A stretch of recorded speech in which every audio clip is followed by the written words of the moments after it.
Voilà. Non, mais voilà. Donc, mais le problème qu'il y a, c'est que toutes les personnes qui nous regardent doivent se dire qu'est-ce qu'on peut faire. Donc, on n'ouvre plus à personne.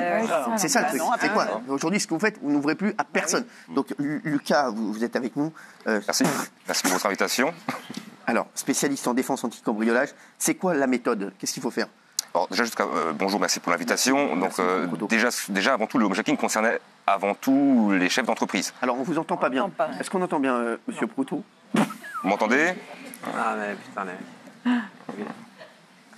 Gérald et Guillaume, vous sortez. les deux, là. Sortez les deux. Non, tu Sortez les deux. Pour sauver la séquence. Il est insupportable. Non, mais s'il vous plaît, est-ce qu'on entend Lucas, s'il vous plaît? Merci. Donc, Lucas, qu'est-ce qu'on peut faire aujourd'hui? Parce que vous êtes spécialiste en défense anti-cambriolage, c'est-à-dire on n'ouvre plus à personne. Ah non? Malheureusement, ces gens-là profitent du fait qu'on soit très exposé sur les réseaux sociaux, qu'on ne connaît malheureusement plus nos voisins. Voilà. En fait, par exemple, aux États-Unis, ils font très souvent des barbecues entre voisins pour apprendre à se connaître, pour faire des patrouilles. Et effectivement, aujourd'hui, n'importe qui peut se faire passer pour votre voisin et puis vous ne le saurez pas, quoi. Donc là, on est plutôt sur un cas de vol par ruse, en fait, en réalité, avec usage de violence. Mais qu'est-ce qu'on peut faire? Parce que c'est quoi les techniques? Parce qu'aujourd'hui, un voisin, on ne se connaît pas tous les voisins de l'immeuble.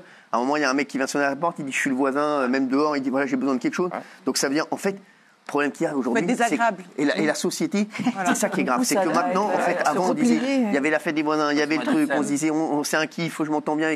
Aujourd'hui, ça veut dire qu'il faut être cloîtré chez soi et ne plus rien faire et vivre comme le fait Coraline, parce que je la comprends tout à fait, parce qu'aujourd'hui, elle a été traumatisée. Oui. Donc c'est n'importe quoi. Comment on fait? En fait, si vous voulez, on va devoir retrouver des réflexes qu'on aurait dans des pays si on était maintenant expatrié, dans un pays comme l'Afrique du Sud ou par exemple le Brésil. Oui. Donc des réflexes qui sont parfois contraignants dans la vie de tous les jours. C'est quoi les réflexes? Et en fait, tout simplement comme une femme dans la rue, quand elle va éviter de se faire agresser, elle va regarder autour d'elle, elle va peut-être choisir des tenues. Peut-être qu'elle n'aurait pas le loisir sûr. Moi, je me rappelle à l'époque, il y a longtemps, mes parents ils disaient jamais on ira au Brésil, c'est trop dangereux.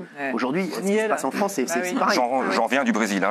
J'y habite d'ailleurs. Je suis retourné à 3 semaines parce qu'à la suite des émeutes, mon activité s'est considérablement développée en France. Et c'est pire qu'ici ou pas? Ça dépend des quartiers. Sao Paulo, bien évidemment, vous avez des endroits qui sont absolument terribles. Mais globalement, ce genre de phénomène au Brésil n'arrive pas parce que les gens font beaucoup plus attention.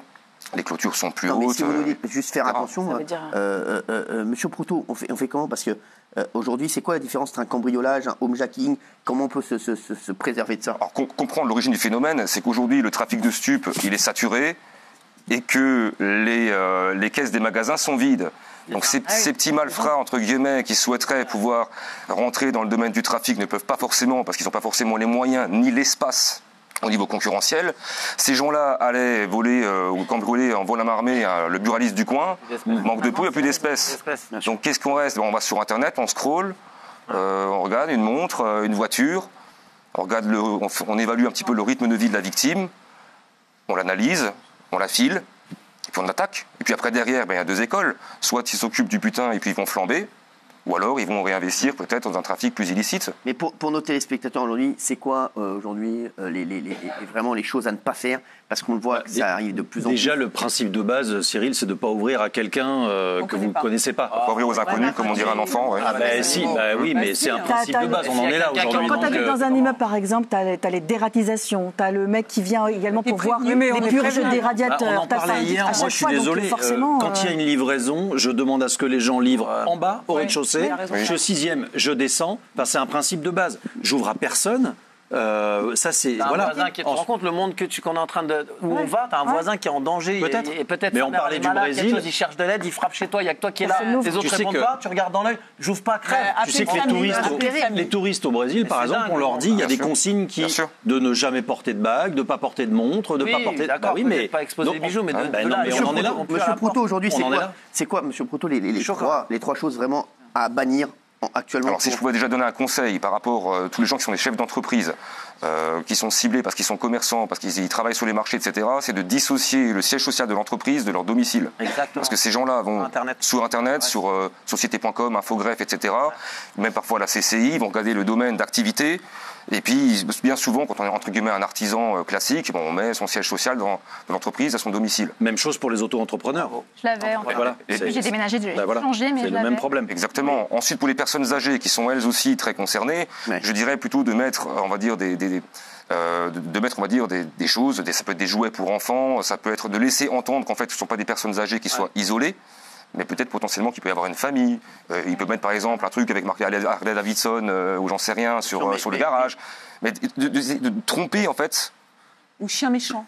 Exactement. Ou chien méchant, on l'a vu. Non mais aujourd'hui c'est quoi? Parce qu'aujourd'hui vous faites des commandes, il y a plein de commandes, Deliveroo, Amazon, on l'a vu hier, c'est parti de là. Donc aujourd'hui, comment on fait? Comme disait Valérie hier, en poire relais. Point relais. Mais bon, point relais, quand vous avez envie de manger à 23h, vous allez aller au point relais. Oui, mais le cambrioleur ne sait pas que vous avez forcément commandé à 18h, que ça va être livré à 18h30. Ils sont renseignés, mais quand même pas à ce point-là. C'est juste pour pas qu'on soit peut-être parfois repéré aussi. Non, mais on suit le périple normalement du livreur sur la pile. Donc on sait exactement où il en est de la livraison. Et ensuite, aller en bas, le chercher exactement ce qu'il dit. J'avais une question pour qui? Oui. Pour M. Proutot. Allez-y. Quand vous disiez petit malfrat, je suis désolé, mais là quand même on a l'impression que même il y a des complicités chez certaines entreprises, c'est-à-dire qu'ils connaissent les horaires juste avant. Là on est dans de l'organisation. Tout à fait. Et le troisième conseil, on pourra en donner 100 des conseils, mais c'est de bien faire effectivement, de bien faire une étude de moralité lorsque les entreprises recrutent. Des fois, elles sont un petit peu tentées, surtout pendant l'été, de prendre du personnel qui ne connaissent pas forcément. J'ai eu plein de cas où souvent des gens qui viennent laver les piscines, vous voyez, qui vont faire des travaux de paysagisme et qui donnent les informations. J'ai eu une information de première main d'un de mes clients qui est policier. On est au stade où des patrons de salles de sport vendent le listing à des malfrats pour savoir qui est policier pour aller le chercher chez lui. Écoutez, ça c'est intéressant. Ça. Non, mais c'est un policier que j'ai au téléphone, pour qui j'ai équipé de mon système de sécurité, mon système de défense. Et aussi, on parle aussi des personnes qui sont devant les restaurants, etc. Par contre, on paraît que parfois aussi, il faut même se méfier des serveurs avec les histoires de montres aussi, qui repèrent. Vous avez entendu ça, monsieur? Alors, oui, bien sûr, j'entends effectivement de tout, mais il y a vraiment deux types de banditisme en fait dans le homejacking. Vous avez les bandes itinérantes qui malheureusement viennent souvent de l'Est et qui vont chercher des marchandises convoitées par la violence pour court-circuiter le système d'alarme, parce qu'en fait, cambrioler une maison aujourd'hui qui est bien protégée sous alarme, ça veut dire que derrière, la police peut être alertée, peut être là rapidement, mettre la personne sous contrainte à plus forte raison de femme, c'est plus facile, on peut aller directement aux valeurs. Mais c'est ça, parce qu'en fait, mettre des alarmes, tout ça, aujourd'hui, c'est plus facile de se dire, même quand il y a une maison avec alarme, tout ça, d'y aller quand les gens sont là, et de se dire, on va arriver en faux coursier, on va les agresser et on va repartir. Plutôt que de mettre en péril, C'est pour ça que personne n'en parle. Vous ne trouverez pas de grands industriels de la sécurité qui va mettre l'accent sur le homejacking, parce que la vérité, ça va nécessiter de changer certaines habitudes de vie que madame va devoir faire malheureusement à la suite, trop tard, mais pour éviter par la suite, ou alors de mettre en place en parallèle des systèmes de défense qui soient capables de repousser physiquement le cambrioleur. Mais vous, monsieur Proutot, aujourd'hui, c'est quoi aujourd'hui? Est-ce que vous avez des exemples de trucs qui se passent aujourd'hui pour nos téléspectateurs, vraiment, de homejacking, comment ça se passe? Est-ce que vous avez eu des affaires dernièrement Oui, quasiment. Je n'irai pas tous les jours à mon niveau, mais globalement, ça concerne à la fois les chefs d'entreprise, mais souvent les chefs d'entreprise, ils savent très bien, parce que c'est des artisans qui gagnent de l'argent, il y a de la valeur, on ne se trompe pas. Le pire étant, et j'insiste bien sur ce point, si vous êtes une personne qui est considérée comme bien gagner sa vie, mais que vous n'avez rien chez vous, et que les voleurs viennent, qui pensent que vous avez quelque chose et que vous n'avez rien, là on va tomber sur le cas qui est arrivé malheureusement à l'époque à Bernard Tapie. Oui, c'est-à-dire que son drame, c'est qu'il n'avait rien à donner. C'est ça. Ils veulent faire avouer un truc. C'est comme moi. Et va leur expliquer. J'ai rien, j'ai une PlayStation. Voilà. En plus, c'est vrai. Mais j'ai rien. Mais allez leur expliquer que vous n'avez rien. Vous êtes chef d'entreprise, vous n'êtes pas trompé. Ça veut dire à vous écouter que les voleurs aujourd'hui préfèrent qu'on soit à domicile plutôt que. J'en suis arrivé à cette conclusion il y a quelques années. C'est ce qu'on dit là. Incroyable. M. Proutot à 20h32. Donc il préfère que les gens soient à domicile aujourd'hui plutôt qu'un système. Déjà aujourd'hui, les statistiques elles sont très claires. Selon l'enquête de vie et sécurité du gouvernement, 31% des cambriolages sont tentés en présence des occupants. C'est bien tenté, ça ne veut pas dire que c'est du homejacking, etc. Mais en tout cas, c'est déjà tenté. Maintenant, bien évidemment, pour désactiver un système d'alarme, le mieux, c'est de le faire désactiver de la main même du propriétaire, tout simplement. Il vaut mieux laisser 2-3 babioles, alors, du coup, en évidence? Il vaut mieux laisser 2-3 babioles en évidence en fonction de votre rythme de vie. On leur donne. Oui, mais t'as rien. Si vous êtes patron d'une boîte de BTP, que vous avez 50 salariés, et qu'ils arrivent chez vous, parce que c'est souvent ça qui sont ciblés, outre les personnes âgées, qui vous disent non, écoutez, j'ai pas de liquide, j'ai rien à donner, ça va pas le faire. Un système d'alarme, ça coûte extrêmement cher. Donc un système d'alarme, vous dites qu'aujourd'hui, c'est moins bien que d'avoir. Aujourd'hui, pour les grands chefs d'entreprise, etc., est-ce qu'il vaut mieux pas qu'ils prennent une sécurité, même un mec avec de sécu à domicile 24/24 pour vous dites les grands chefs d'entreprise, ça c'est mieux qu'une alarme. Alors là, on parle des gros chefs d'entreprise qui touchent aujourd'hui, c'est les petits patrons de PME dans les campagnes en fait. Donc parce que les gros chefs d'entreprise, ils ont une sécurité 24/24. Bien sûr, eux, ils sont même moins concernés en fait par ce domaine. Sauf cas d'exception. Mais après que vous ayez un système d'alarme qui coûte 500 € ou 3000 €, la police ne viendra pas plus vite. Bien sûr, c'est ça, c'est pareil. Ça reste des systèmes d'alerte qui dépendent de l'intervention humaine. Une question. Oui, je pose une question. Non, alors en fait, le truc, c'est que là, vous êtes en train de dire qu'il faut réduire au maximum les interactions entre les gens. Non, justement, je dis l'inverse, c'est-à-dire que malheureusement, j'aime pas dire ça, c'est pas un reproche du tout, mais si on connaissait mieux nos voisins, en fait, un cas comme ça, par exemple, ne serait pas arrivé. Voilà, c'est ça. C'est tout bête. C'est ce qu'il a dit au début. Il a dit aux États-Unis, ils font des fêtes ensemble. Ah oui. Vous voyez, on va pas connaître les voisins, les livreurs, les mecs d'EDF. Ah, mais ça, les livreurs, ça c'est clair. On va pas faire des soirées toute la journée. On est d'accord, c'est vrai. C'est ça. Non, mais tout à fait. Quels sont les outils que vous pouvez installer à domicile qui peuvent dissuader, non à monsieur, dissuader les personnes qui viennent.